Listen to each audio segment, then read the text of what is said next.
Intermediate shortcut আছে। আচ্ছা, intermediate শর্টকাটের ক্ষেত্রেও আমি অনন্য ম্যাডামকে দিতে বলছি। প্রথম হচ্ছে ঈশান সরকার, দ্বিতীয় হচ্ছে রাহুল গড়াই, তৃতীয় হচ্ছে রাজ শেখ। প্রথম, দ্বিতীয়, তৃতীয় ঈশান সরকার, রাহুল গড়াই এবং রাজ শেখ। আচ্ছা, আগে এটা নিয়ে দাও, তারপরে যাদের নাম বলেছি তারা দাঁড়াবে রিক্সা স্ট্যান্ডে, সেটিও অনন্য ম্যাডামই দেবেন।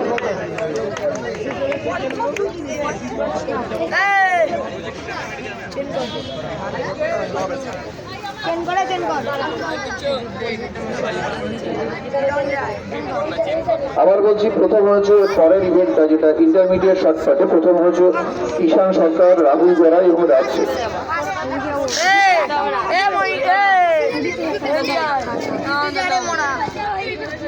ছাড়া যাবে না।